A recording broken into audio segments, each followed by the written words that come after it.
Ang top secret mo. Bale, ikakasal na po kasi sana kami this December. Pero may sariling desisyon yung father ko. Magto 2 years engaged na po kami.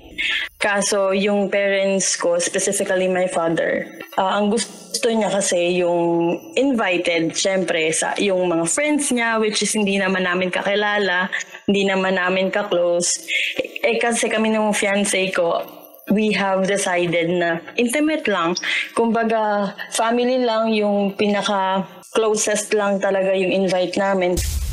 Pero ayun, may mga side comments.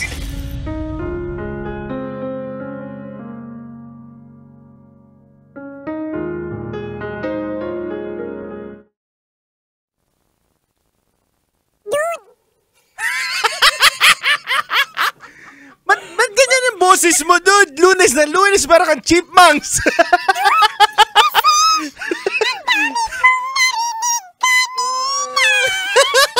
Ano yung mga narinig? Ba't pulang-pula ako? Kakagolf mo yan. Babalik ko lang yung boses ni Rocky Pera. Hello.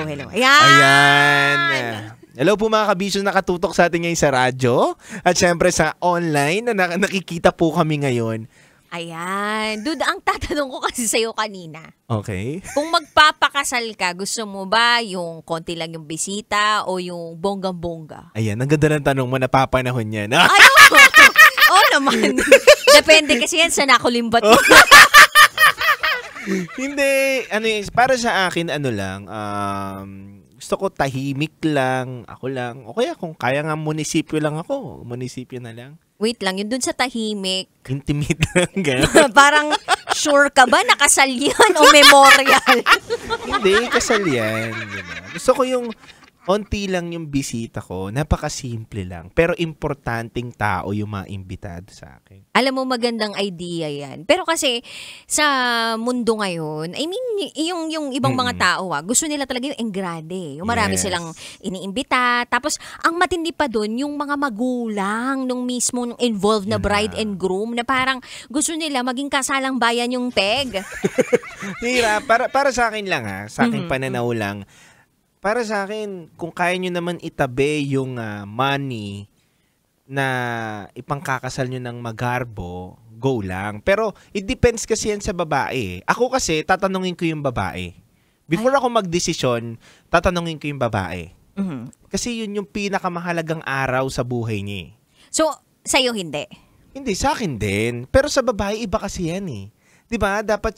Dapat sila bigyan natin ng karapatan na mamili ng pinaka the best para sa kanila. Kung the best sa kanila, yung sa munisipyo lang, go. Kung the best sa kanila, sa beach wedding, go. 'Di ba? Sa babae dapat yung respeto mo doon sa partner mo, dapat binibigay mo sa kanya. Hindi bilang lalaki na, ito decision ko, ako may pera, ako lalaki dito, ako ako mas maraming pera sa'yo. Hindi ganoon. Kahit mas maraming pera ang babae, mas maraming ang pera, or either man. 'Di ba? Dapat nasa sa babae. Kung sasabihin sa akin ng partner ko na, sige, munisipyo tayo, go. Pabor sa'yo kasi onti gastos.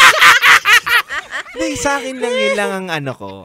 Dahil mo, maganda naman yung ganyang klaseng thinking ng lalaki, no? Na parang inuuna nila yung nararamdaman ng partner nila kaysa dun sa sarili nilang nararamdaman. Or kumbaga, kino-consider nila yung partner kino-consider nila yung feelings ng partner nila o kung ano yung parang gusto nilang mangyari. Kasi at the end of the day, it's gonna be the both of you who should decide kung ano dapat mangyari dun sa party or dun sa mismong celebration na yun or nung marriage na yun or nung wedding na yun. Kasi, dude, may mga iba kasi talaga na ultimo yung kamag-anak, pinsan, tita, tito, gusto nang hingialam dun sa desisyon ng mag-asawa or magiging mag-asawa. Kumbaga, bakit ninyo hahayaan na ibang tao yung magdesisyon para sa inyo kung kayo naman yung gagastos? Tama. And, eto pa, take note para sa mga malapit na ikasal, especially magbe-ber months na naman po. I mean, ber months na ngayon, December, dami kinakasal dyan.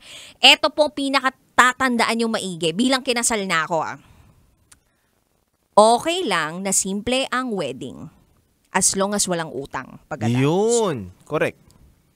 Dude, grabe yung mga pinag-uutang-utang pa na iba para lang magkaroon ng magarbong wedding. Tapos sa dulo, mag-iiwalay din pala. Diba? Yun ang masakit eh.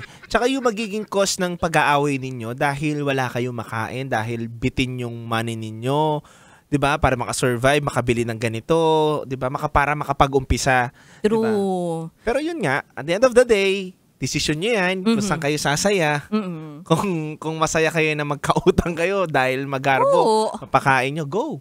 Oo, kaya naman magninong-ninang sila ng kongresista. Pero ang laki ng tulong talaga ng mga ninong at ninang. Lalo na kung galante, di ba? Exactly! Dagdag mo pa ng contractor, diba? Dagdag nyo yan sa mga ninong at ninang ninyo. Kung mababayaran ba naman yung half ng gastos ng kasal ninyo kada isang ninong, bakit hindi, diba? Oo, diba? Hindi, charot lang with the rot. Basta balance lang between practicality. Yes. And kung ano man yung gusto ninyong mangyari sa kasal. Yun. Yan. Anyway, kabisyo, alas 9 ng gabi hanggang hating gabi, magsasama tayo kapiling ang Basa Princess DJ Rakitera. At ang titindig sa mga pinaglalaban ninyo, DJ Titangelo. At ngayong gabi, samahan nyo kami sa isa na namang panibagong pagsisiwalat ng sikreto ng ating mga kabisyo. Ito na po ang patikim ng DJ Rocky's Secret Files with Jello.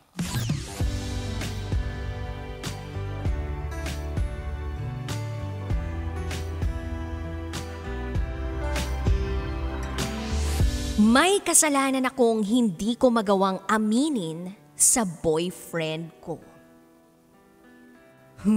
Ano kaya tong kasalanan na to? Dude, ba't ka tumiti bigla? Meron ka bang kasalanan na hindi mo maamin? Wala.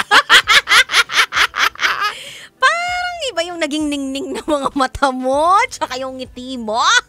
Shoutout dyan sa mga hindi pa rin umaamin. Kahit huling-huli na. Mga mukha nyo. Ay nako, anyway kabisyo, abangan natin kung ano man tong hindi maamin-amin ng ating sender.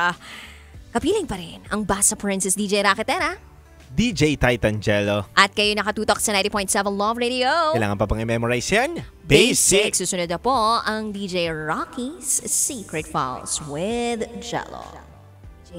Halo-halo ang nararamdaman ko. Kinakabahan ako, natatakot ako, gusto kong tumakbo pero hawak niya ang kamay ko.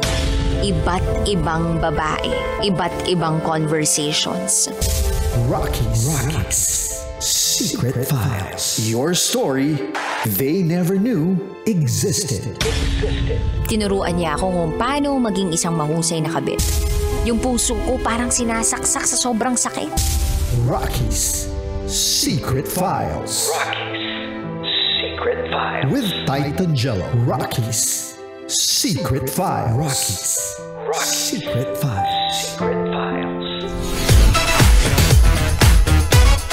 Metro Zone.